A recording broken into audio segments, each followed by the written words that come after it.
se debe a un defecto en el receptor de LDL. Entonces, PEPA que no te puedes olvidar. Dislipidemia familiar más preguntada, hipercolesterolemia familiar.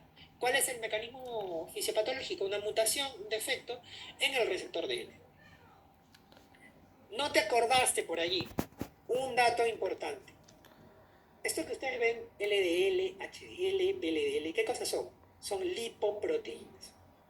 Las lipoproteínas son los transportadores de los lípidos en sangre. Entonces, acuérdate de esto.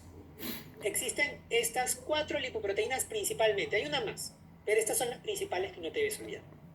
Kilomicron es una lipoproteína que transporta triglicéridos exógenos. O sea, triglicéridos de la dieta, que no comen. VLDL transporta triglicéridos endógenos, los que se fabrican en el hígado. LDL transporta colesterol, pero del hígado a los tejidos, o sea, ofrece colesterol a los tejidos. Y el HDL recoge el colesterol de los tejidos hacia el hígado. Entonces, eso también te podría ayudar. ¿Por qué? Porque aquí tú te das cuenta que esta paciente tiene un problema con el colesterol. Entonces, por ejemplo, pensar que hay una alteración en la VLDL, como que no va mucho porque la VLDL tiene relación con los triglicéridos, como ustedes ven acá, no con el colesterol. Síntesis de HDL. La HDL no es el mecanismo fisiopatológico, si bien tiene que ver con el colesterol, no es el mecanismo fisiopatológico. Y la HDL nosotros le llamamos colesterol bueno, ¿no? Porque lo que hace es limpiar el colesterol de los tejidos y lo lleva al hígado para depurar. Y esterificación del colesterol tampoco es la alternativa. Vean otro caso parecido, pero vean que aquí es de la otra dislipidemia familiar. Varón de 18 años, joven, pápulas blanco-amarillentas, pruriginosas, en cara extensora de brazos y de glúteos. O sea, ese depósito de lípidos en tejido blando. Perfil lipídico, triglicéridos de 1000. Vean esto, o sea, unos triglicéridos de 1000 en un varón joven, ¿no? Colesterol 280, HDL 35 y LDL 90. El suero lechoso. ¿Cuál es el mayor riesgo que plantea esta alteración? Entonces, primero hay que hacer el diagnóstico en este paciente. Es un paciente que es joven, que yo veo el perfil lipídico y digo, tiene triglicéridos muy elevados. Es cierto, tiene el colesterol total alto, pero si ustedes ven el LDL, su LDL está normal, está en 90. ¿Qué sucede? Muchos pacientes que tienen triglicéridos muy altos, por arrastre, también elevan el nivel de colesterol. Entonces, ustedes pueden encontrar que algunos pacientes que tienen hipertriglicéridos muy altos pueden elevar un poquito el colesterol. No llega a tener valores de colesterol como los otros, que tenían 400, 300, 500. Es una elevación discreta, por así decirlo. Entonces yo voy a ver que su alteración principal está en triglicéridos. Y algo muy interesante es que el suero, cuando hay mucho triglicérido en el suero se vuelve lechoso por los triglicéridos. Entonces, este caso clínico de este paciente es una hipertrigliceridemia familiar. Es un paciente joven que tiene una alteración genética que hace que tenga triglicéridos elevados. Ahora te dicen, ¿cuál es el riesgo que plantea el que tenga triglicéridos altos? Entonces, no te debes olvidar, el principal riesgo de la hipertrigliceridemia severa, como la que presentan los pacientes con hipertrigliceridemia familiar, es la pancreatitis aguda. Ese es el principal riesgo que van a tener los pacientes. Infarto de miocardio es para los que tienen hipercolesterolemia. Acuérdense que tener un colesterol alto, sobre todo colesterol LDL elevado, es lo que hace que haya mayor riesgo de infarto de miocardio. Cirrosis hepática y esteatohepatitis, si bien se pueden ver como comorbilidades asociadas en algunos pacientes que tienen triglicéridos altos, no son el principal riesgo. El principal riesgo es que hagan una pancreatitis aguda. Entonces ese dato lo tienen que tener. Y para finalizar con nutrición, estas dos preguntas. Obeso con perfil lipídico de triglicéridos de 400. Triglicéridos de 400, alto, debe ser hasta 150. Colesterol 210, un poquito elevado, ligeramente elevado. Pero cuando me voy a ver las fracciones, HDL 35, LDL 95, estaría normal porque debería ser menos de 100. Entonces su principal problema de este paciente son los triglicéridos altos. Entonces te preguntan, ¿qué le recomiendas en la dieta? Te dicen pescados, aceitunas, aceite de coco y hígado. ¿Por qué la respuesta es pescados azules? Recuerden que dentro del tratamiento de la hipertrigliceridemia habíamos puesto que uno de los fármacos alternativos era los omega 3. Pero los omega 3 no solamente lo encuentras en la farmacia, en cápsulas. Los omega 3 también lo encuentras en los pescados azules, el EPA, el DHA. Entonces, una forma de decirle al paciente, dentro de las recomendaciones dietéticas, un paciente que tiene triglicéridos altos, es que pueda consumir pescados azules, porque los pescados azules tienen omega 3. Las aceitunas, el aceite de coco, el hígado de pollo también tienen lípidos, ¿no? Tienen ácidos grasos, pero no son ácidos grasos omega 3. El omega 3 se encuentra principalmente en los pescados azules. Entonces, he ahí la recomendación de darle pescado azul. Cosa debería descartar. Diabetes, intolerancia a la glucosa, síndrome metabólico, dislipidemia, todas. ¿Por qué la respuesta es todas? Chicos, cuando ustedes tienen un paciente que tiene obesidad, y principalmente obesidad central, hay alto riesgo de que se produzcan otras alteraciones cardiometabólicas. Y cuando ustedes tienen suma de varias alteraciones cardiometabólicas, a eso se conoce como síndrome metabólico. El síndrome metabólico, ustedes van a hacer el diagnóstico cuando tengan 3 de cualquiera de estas 5 alternativas. Primero, obesidad abdominal. En Latinoamérica, según la Asociación Latinoamericana de Diabetes, para el varón, 94 más de cintura, para la mujer, mayor o igual a 88. En Latinoamérica.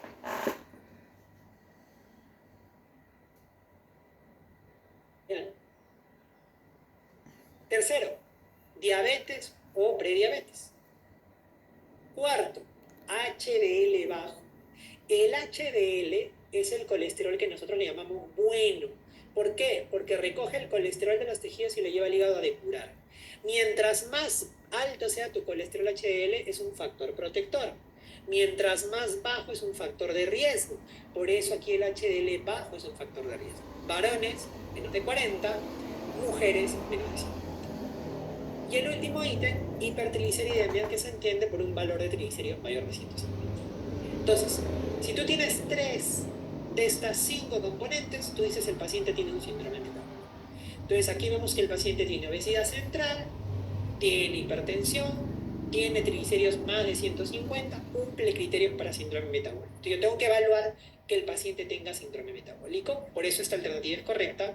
Y también al evaluar que tiene síndrome metabólico, obviamente voy a evaluar si tiene diabetes, o tiene intolerancia a la glucosa, o tiene dislipidemia, tiene algún HDL alterado, ¿no? Aparte de los triglicéridos. Por eso la alternativa aquí es todas, ¿no? Pero verdaderamente este paciente tiene diagnóstico de un síndrome metabólico. Muy bien, vamos a ir ahora con patología de las glándulas suprarrenales. En la parte de suprarrenales, una de las preguntas, el detalle está en la corteza.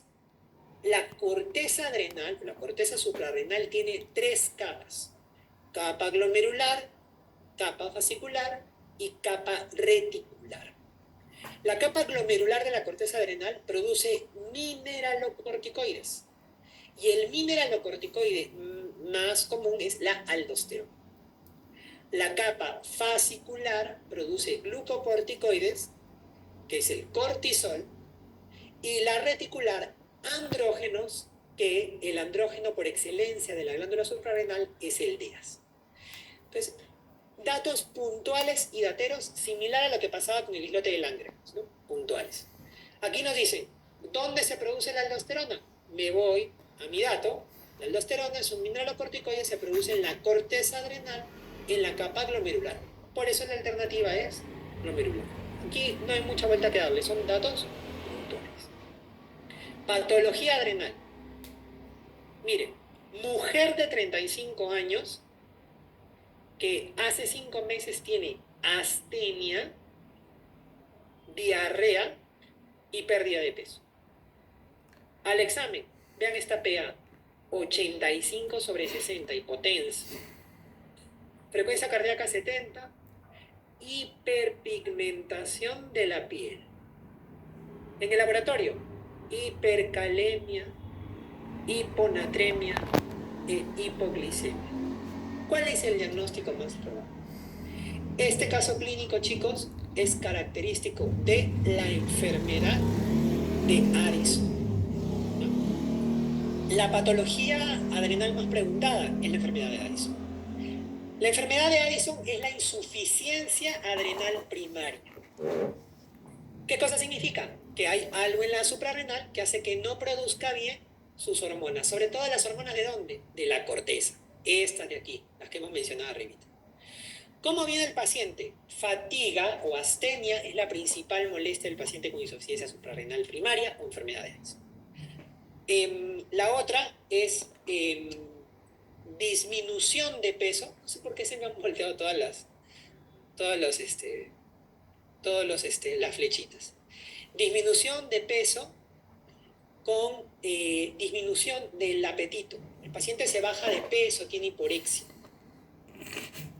Dolor abdominal, náuseas, vómitos. También puede haber diarrea, pero sobre todo dolor abdominal, náuseas y vómitos. Hipotensión, son pacientes hipotensos. Y como dato importante, hiperpigmentación de piel y mucosas, como si se hubieran bronceado.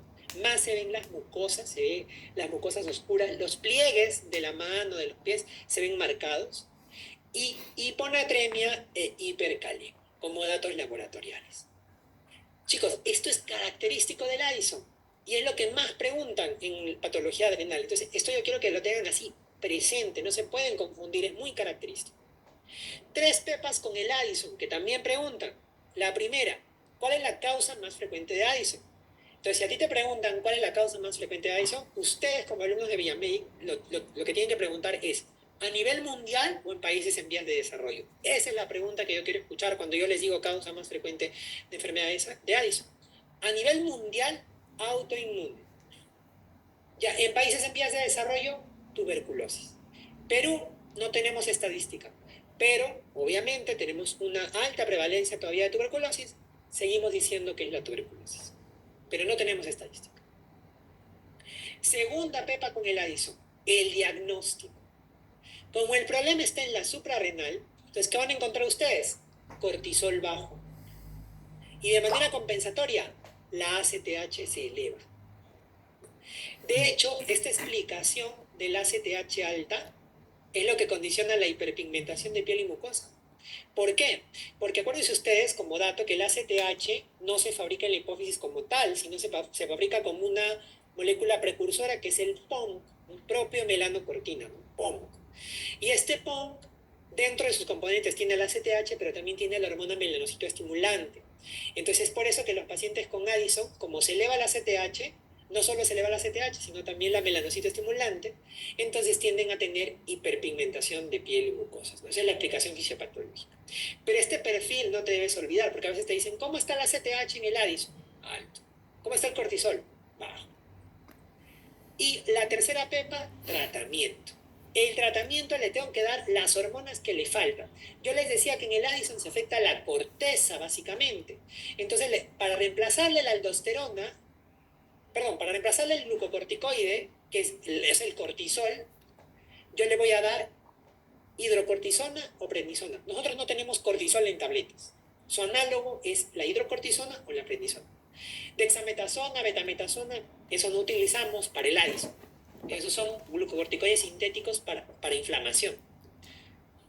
Entonces, hidrocortisona, si no tienes hidrocortisona, prednisona. ¿Qué más viene en el examen? Hidrocortisona. Y aparte de ello, le voy a dar reposición del mineralocorticoide, o sea, algo que reemplace a la aldosterona. ¿Qué cosa es? No tenemos aldosterona en pastilla, fludrocortisona. Entonces, el tratamiento, digamos, de mantenimiento que se le da al paciente con Addison es hidrocortisona o prednisona más fludrocortisona. Los andrógenos no se suelen reponer en los pacientes con enfermedades. Ahora, vean este caso.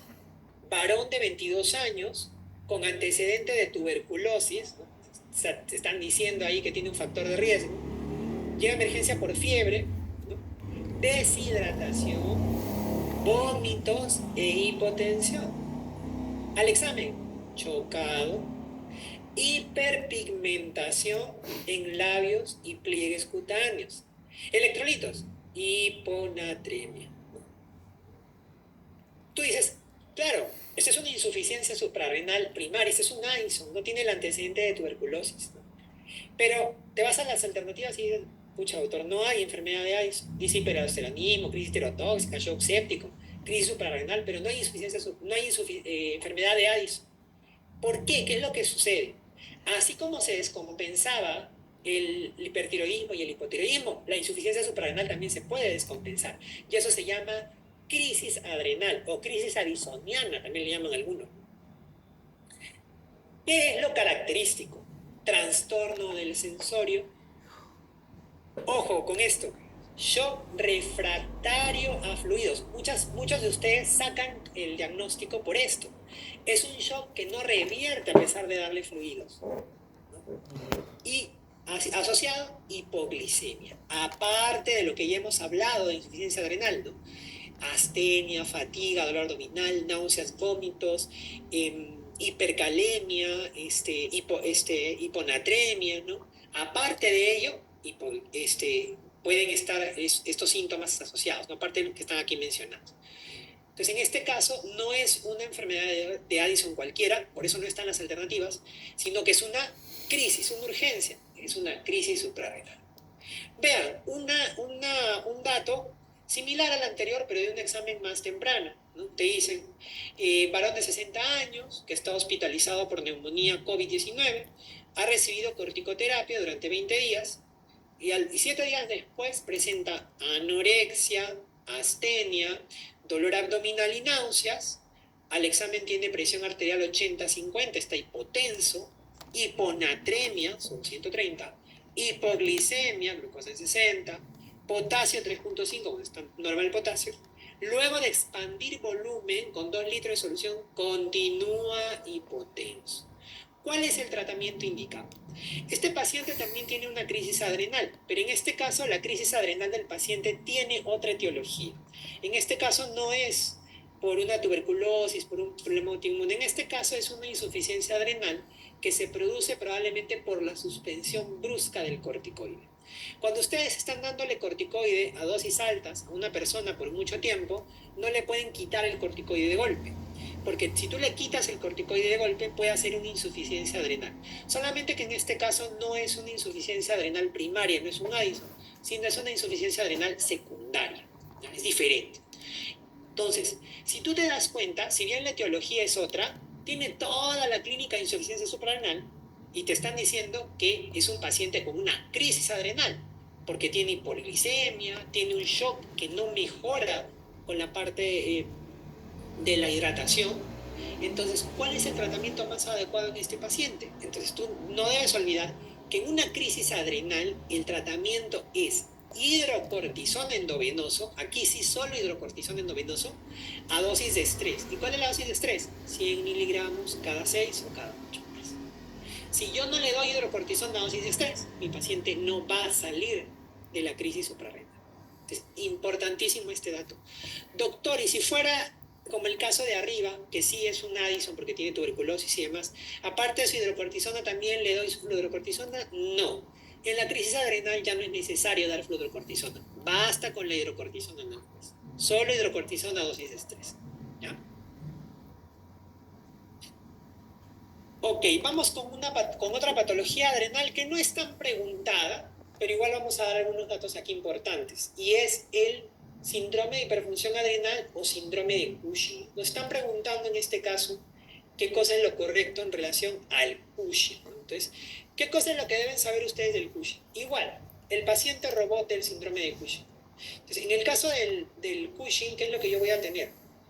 Voy a tener primero un fenotipo característico. El fenotipo característico del Cushing es un paciente que tiene facie en luna llena, que es una cara redonda, pletórica, jiba dorsal, que es un acúmulo de grasa en el cuellito, ¿no? Que también se le llama jiba de búfalo, obesidad central, o sea, mayor grasa en el tronco, en la barriguita, en el abdomen, estrías rojo-violáceas a nivel del abdomen, del tronco, y miopatía proximal, es decir, compromiso muscular proximal, que hacen que haya hipotrofia del músculo y que haya debilidad muscular a predominio proximal. Yo siempre digo, para que ustedes se acuerdan, el síndrome de Cushing es como cuando tú dibujabas de niño, no le pides a un niño que dibuje a una persona, ¿cómo la dibuja, no? La cara, el tronco del abdomen y las piernas. Ese es el Cushing. Obeso en el centro, pero las piernas y los brazos delgaditos. ¿Y qué se le añade acá? Sus estrías rojo-violáceas. Ese es el paciente con Cushing. Ese es el fenotipo, lo que tú ves. Pero adicional a eso, puedes encontrar comorbilidades asociadas. ¿Cuáles son las comorbilidades asociadas? Hipertensión, diabetes, alteración del ciclo menstrual en la mujer, oligomenorrea. En la mujer, presencia de vello en zonas donde no debería tener la mujer, hirsutismo. Entonces, cuando tú ves una combinación de este fenotipo con alguna de estas comorbilidades, estás hablando de un síndrome de Cushing. Si yo analizo las alternativas que están en relación a clínica, me dice, la piel es engrosada y pálida. No, el paciente con Cushing más bien tiene una piel que es delgada y no es pálida, suele ser eritematosa, sobre todo en la zona del rostro, ¿no? Es una piel eritematosa, por eso es la fascia en luna llena. Cursa con hipotensión arterial, no, tiene hipertensión arterial. Estrías blanco-nacaradas, sí tiene estrías, pero no son blanco-nacaradas, son rojo-vinosas o rojo-violáceas. Hirsutismo, sí tiene. Obesidad centrífuga, no, es obesidad central o también denominada obesidad centrípeta, no centrífuga. Entonces la alternativa correcta aquí sería el hirsutismo. Datos importantes respecto al Cushing. La primera, la causa más frecuente de síndrome de Cushing es el exógeno. ¿Qué significa Cushing exógeno? Paciente que consume glucocorticoides. Imagínense un paciente que toma dexametasona, prednisona de largo tiempo, dosis altas, mucho tiempo, hacen un Cushing exógeno. Lo más frecuente. Ahora, si es endógeno, ¿qué significa endógeno? Que hay algo en mi cuerpo que está produciendo mucho cortisol. Si el Cushing es endógeno, la causa más frecuente es la enfermedad de Cushing. Doctor, ¿qué cosa es la enfermedad de Cushing? La enfermedad de Cushing es un tumor hipoficiario